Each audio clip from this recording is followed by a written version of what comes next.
dia 18 de dezembro de 1961. As tropas indianas estão estacionadas à volta da fronteira terrestre de Goa e têm luz verde para avançar e conquistar Goa. É o dia da derrota, é o dia do final de 451 anos de poder colonial português e é o dia da vitória para os indianos.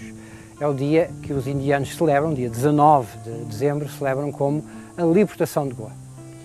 Foi há 48 anos e, portanto, há relatos vivos, de testemunhas desses dias, alguns dos quais não nos deixam muito orgulhosos como portugueses. Os nossos compatriotas que aqui estavam a defender o território deixaram marcas na pele daqueles que lutavam pela independência desta terra.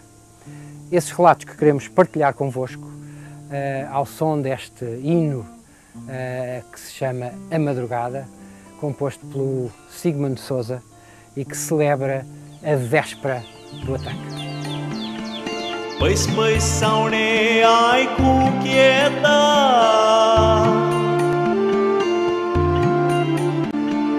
halo nastana zara peda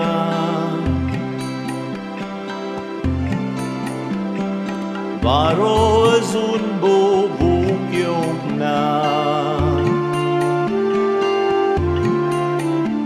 1947, India got their independence. Quite naturally, considering the internationally what was going on, the revolutionary thought processes, the communism that came in various countries around the various regions around the world, Gandhi's Satyagraha movement, which won the youth all over the country, the fact that a lot of Goans were working in Bombay and Calcutta and other parts of India.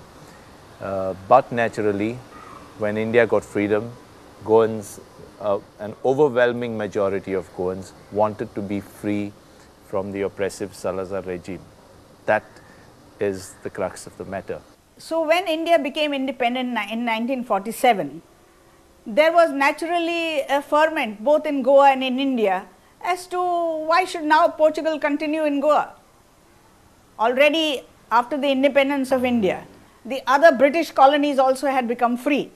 Colonialism was almost coming to an end and only Portuguese colonialism was sustained. So therefore, negotiations were going on, talks were going on, but Salazar was a recalcitrant, you may say. He was absolutely adamant. He said no. You know what he said. Anyway, he would not budge at all.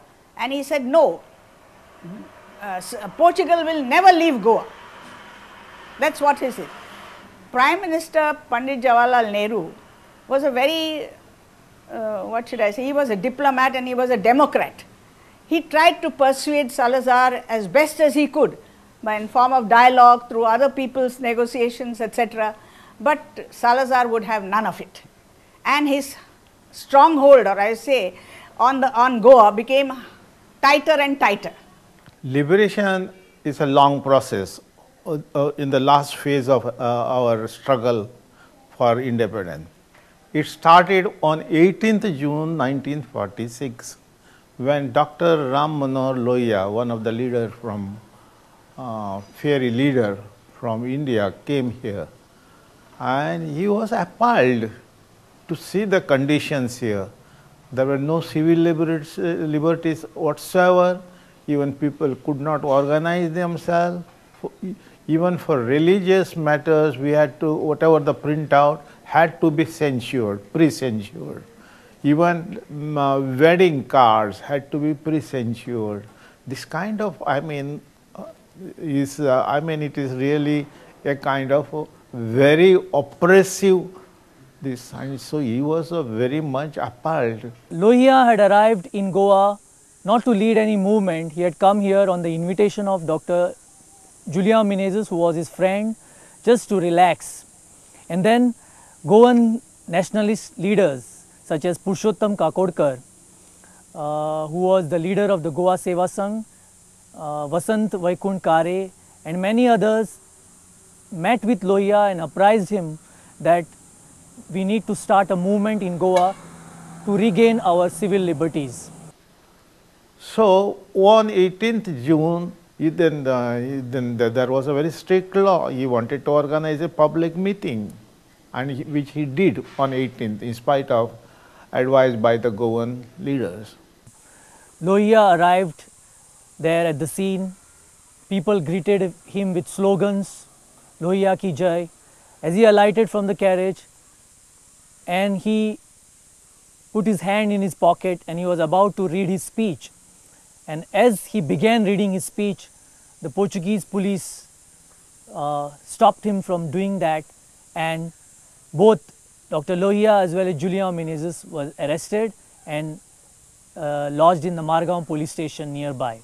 But when he was arrested, it set like a fire, like a bush fire to all Goa. And the people were in a completely defiant mood, and there were large crowds which gathered outside the Margao police station shouting nationalist, raising nationalist slogans, and Lohia came out of the lockup and pacified the crowd. But though we dispersed at that time, all of us were determined. We were more agitated because of this arrest and the atrocities. I said that there has to be some answer to this. On the 19th of June, there was a huge rally organized in Panjim.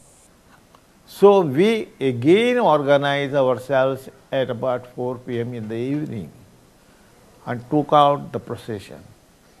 We went, as we were passing from the military headquarters, we again came, big posse of African soldiers led by one agent Monteiro, not that Monteiro, his brother, not Casimiro Monteiro, his brother, yes, Anibal, otherwise not that bad person. So they were hidden there. So as soon as we reached to the gate, all of them African soldiers and this thing, they pounced on us. We were in fact children, mostly children and ladies, but they had no mercy, irrespective of our age, tender age or anything. We were trodden, we were beaten, we ran helter-skelter everywhere to save us. Though I was arrested and beaten and again let off. Even my brother was there, he was too. And that was the end of the day. But Portuguese government was shaken because they could not, think of such agitation by the people, organizing by the people. So next day they released Dr. Ramana Lohia and the others were deported, like this teacher Manpat and all those, deported in the sense across the border they were thrown. So this was the beginning. On 18th of August 1946, as a fallout of the 18 June movement, the National Congress Goa was founded in Londa. National Congress Goa was a Satyagrahi organization, the leading Satyagrahi organization. They believed in the technique of Gandhiji, that is Satyagraha, truth and non-violence, to fight the Portuguese. Satyagraha means persuasion, peaceful persuasion. Satyagraha, its etymological root is Satya meaning truth and Agraha meaning holding unto the truth till the last breath of your life. And it is Satyagraha also means soul force. With the use of your soul force, with the use of the weapon of truth and weapon of non-violence. Satyagraha believes in non-violence. So, but Satyagraha is not passive. Satyagraha is active resistance, but with the use of your soul, that is Atma, with the use of your truth, truthful means, and with the use of non-violence. You are not running away from the cause. You are confronting the cause because it is the truthful cause, it is the righteous cause, and you are fighting it without using any weapon in your hand, but you are fighting for the cause. For example, Gandhiji protested against the salt tax of the British. He did not use any weapon. He led the morcha. He went and picked up the salt from the shore of Dandi. So to do the action, but without using any violence, with the use of non-violence. So that is Satyagraha. And in Goa you have men, women employing the Satyagraha technique by conducting rallies, morchas against the Portuguese rule and fighting for the truth, fighting for the cause of Goa's liberation. The Indians also could not tolerate that India, the whole of India could not remain, it was not free. They decided that Goa now must be freed. If Goa itself cannot free itself from within because of the tight stronghold of Portugal, then we must also help the Goans who are our brothers to help them. So in 1954, there was a Satyagraha.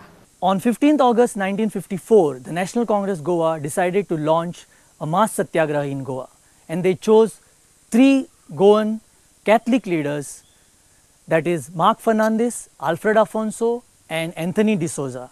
So these 3 leaders led the Satyagraha at various borders of Goa. Anthony de Souza came from Paulin leading a Satyagraha, Mark Fernandez came from here from Patra Devi, and Alfred Afonso came from Tiracol, and Alfred Afonso planted the national tricolor on the Tiracol fort.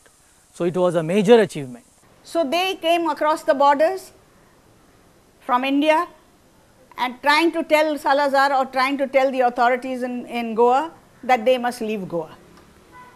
But the Portuguese authorities over here, they just fired at them mercilessly and took away some prisoners, took some prisoners also.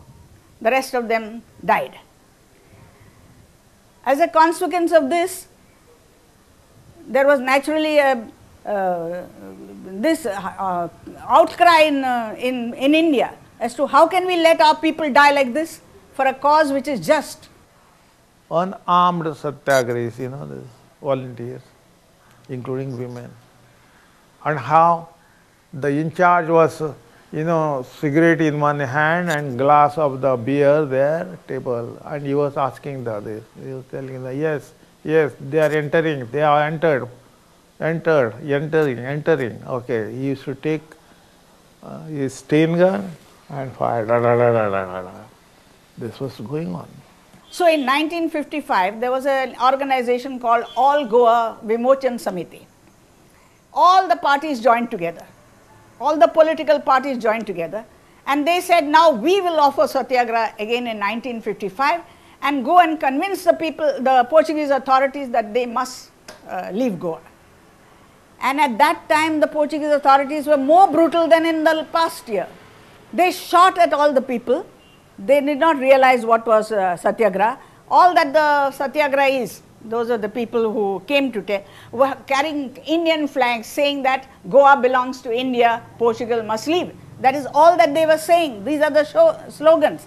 But the Portuguese authorities fired on them as if they were shooting animals, threw some of the bodies across the border and left the others there. That naturally completely upset the whole of India. And in a way, the only good thing about it is what the whole world was able to see the brutalities and the barbaric acts of the Portuguese, and also the justness of the cause of Goa and India. That was very good.